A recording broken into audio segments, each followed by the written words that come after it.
At the time of the second generation of Muslims, those who had met the Sahaba but never had met the Prophet sallallahu alaihi wasallam. And then the generation after them are known as tabi'it tabi'in. These are the three righteous generations the Prophet talked about. My generation, then the one after them, and then the one after them. Three righteous generations. Well, we go into the third generation, a man by the name of Malik ibn Dinar. He's a wayward man. He's an officer in the town, and he drinks at night. And time came for him to get married. No one would marry him. Who's going to marry a man who doesn't pray and drinks? He couldn't find anyone to marry him except a prostitute. And this prostitute married him, stopped being a prostitute, and they lived a life, a very simple life, of him working as an officer, coming home, drinking, no salah, no nothing. They had a daughter, and he loved this daughter so much that when he received news that his daughter died at a very, very young age, just as she began to talk and learn how to speak, and that age of 3 and 4 when your kids are speaking is you wish that you want to keep them at that age. You want them never to grow up. You want they could just stay 3 and 4 years old the way they talk and how cute they are. Well, he just came home one day after work, his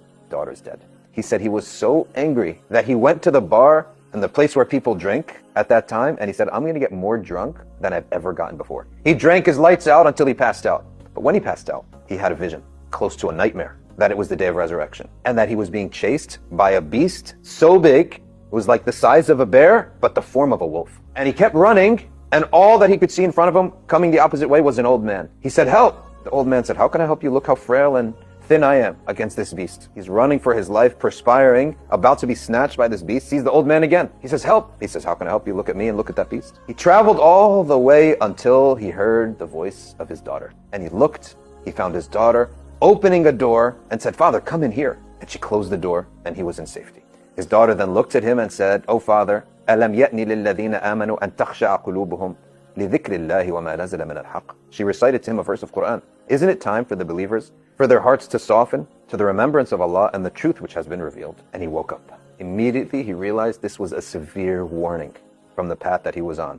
He took a ghusl, and for the first time he went to the main mosque of Basra to pray Fajr, and he was the first one there. And he was in the first row of Salah. Who was the Imam at that time? None other than the great Hassan al-Basri. Hassan al-Basri opens the Salah, recites Surah al-Fatiha, and the first verse that he recites, أَلَمْ يَأْنِ لِلَّذِينَ آمَنُوا أَن تَخْشَعَ قُلُوبُهُمْ لِذِكْرِ اللَّهِ وَمَا نَزَلَ مِنَ الْحَقِّ. Malik ibn Dinar realized Allah is calling him to change. This cannot be an accident. This was not a normal nightmare, and this cannot happen again. This same verse is being recited to me, so he fainted right there on the spot. They woke the man up. They said, what happened to you? He explained his whole story to Hassan al-Basri. Hassan al-Basri told him, from now on, you start coming and praying with me here. And he starts being someone who prays in the mosque and left off alcohol. Of course, no one's going to change like this. It's over time. He starts praying regularly and leaving off alcohol. Over time, he sees Hassan al-Basri has a circle of students and he starts pitching in and helping and becoming a servant